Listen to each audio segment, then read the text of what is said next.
Okay, let's get us underway. Jack. Liam, I know you said you needed a perfect performance Yeah. tonight. Not many people would have come there expecting to see a comeback, but I suppose you and they would have wanted to maybe see a bit more fight and a bit more. Yeah, 100%.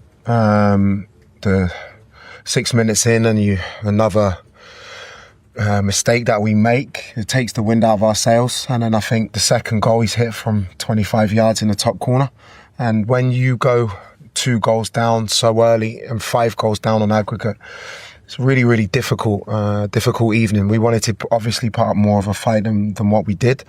Credit to PSG. Their possession play was really, really top in the game. And over the 2 legs, they deserve to go through. How do you ensure that this last week doesn't have a serious impact on the end of the season? Yeah, it has to. That's my job. How I go about that is how we always go about it. We need to be resilient. We need to make sure we go to Everton with an organisation, with a freshness and an intensity in our team, because we want to be in this competition next season. And if we perform how I know we can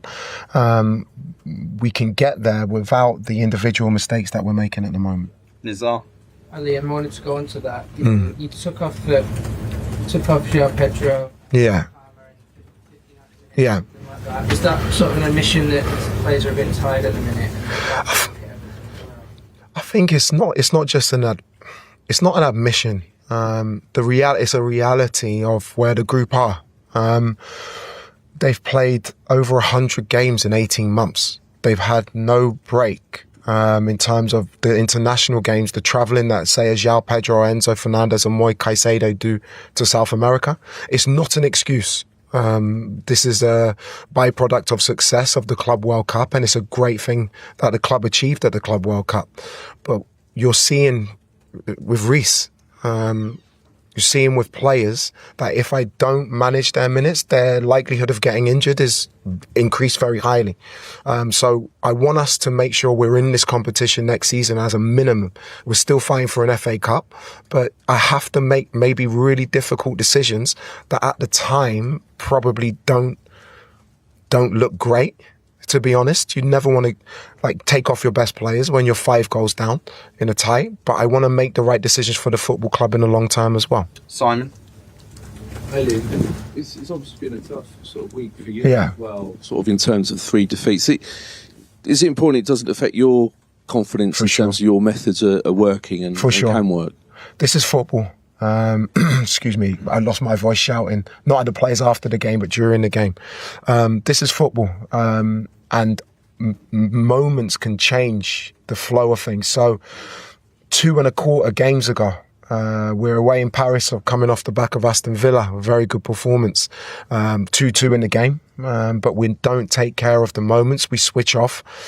What I have to do is make sure that we get that back on track, and that comes from not making mistakes or errors. And that's something that me and my staff have already spoken about now, we'll speak about tomorrow, and make sure that we go into the Everton game in a really positive frame of mind. And just quickly, this quote that's just sort of emerged from ESPN Argentina, appreciate you may not have seen it. Enzo Fernandez asked about his future, and he's sort of saying, I don't know if I'll still be here next season. Is that a conversation you're going to have with him? Well, firstly, I haven't seen that. It's hard for me to speak on speculation. So after a game, and I need to focus right now on the most important things, which is making sure we get a result against Everton on Saturday. Japtej. Hi Liam. It's been 3 years since Chelsea were last at this stage of the Champions League in the round of 16. Is there any worry for you that it could be as long until the next time? No worries at all. It's a fantastic competition. And it's a competition that this club deserves to be in and deserve to compete in. And my job, along with the club and the players, is to make sure we're there every year competing for trophies. And this is the level that Chelsea, as you said, need to be at. Over last week's game and this game, you must have learnt a lot about the players, perhaps who can handle it, who can't. What exactly are your main takeaways? No, I'm learning all the time. My job is to assess the group all of the time. What I'm learning is that you have to have players that in every moment you can rely on to make correct decisions defensively and not switch off. But it's also to be they're clinical. They were clinical in both games. clinical shots from outside the box. That's the level, and we need to make sure we get there. Matt. The fans at the start of the game really tried to encourage the players and encourage the team. But then as the match went on, there was chanting for Roman Abramovich, there was booing of your substitutions that you just explained. Yeah. Is there any concern about moving forward, about the relationship with the fans and the players and the squad? No, I think it's two-way. This is a fantastic football club where the fans want success instantly, and that's rightfully so for the size of the club. I have to say, I understand because of the aggregate scoreline in the time why fans are frustrated. They want us to win. So I completely get it, and I understood that before I came in. I also want to make them happy and give them the nights they deserve, not just me, but us as a group, as a team. And that was a really, really difficult one to take because of the manner in which we went out this evening. Okay, we'll do 3 more. Dom, Peter, and then Gary. Just here, please. Dom, go on. Off you go. Liam, you referenced it there when you explained about PSG being clinical across the 2 legs. They've scored 2 fantastic goals, for example, with excellent strikes from range. But what specifically, good teams can do that to you, but what do you think specifically your team maybe didn't do tonight besides that? No, I think football is about flow and momentum. And if you give the opposition flow and momentum without them having to work so hard, they get more confident. So if I look back, I've already watched some of the game back. First 6 minutes, we're in the game, we set play, we're in their half of the pitch, and then they score out of. And I know that Mamadou's a great young player. These are things that you have to ride, but you have to learn from. We make a mistake. It's an individual error. There's nothing tactical. And Kvaratskhelia, because he's a top player, he scores. Gives them confidence, gives them a cushion.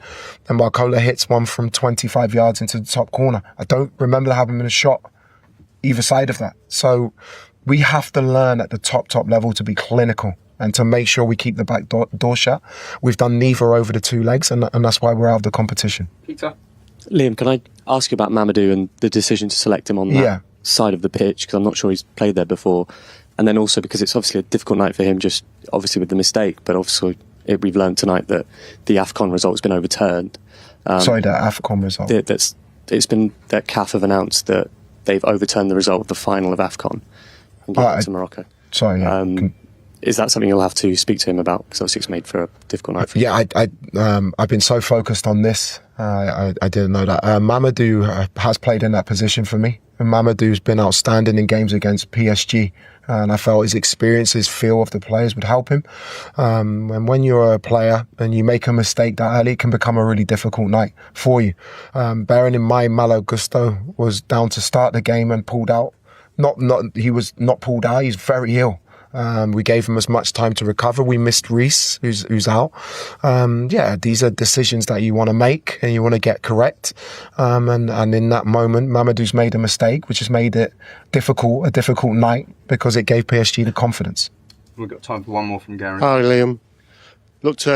Trevor looked very distressed as he was stretchered off. Can you tell us the latest on him? Yeah, I think he was really worried. I've just checked with the medical team. We'll obviously scan and assess him tomorrow. We are hoping and praying that it's not as bad as we first feared. And with Reece, is there an update? Not yet. I'm waiting for the full results of his scan, and hopefully he's back sooner rather than later. Thanks. Super. Thank you. Thanks, guys. Good night.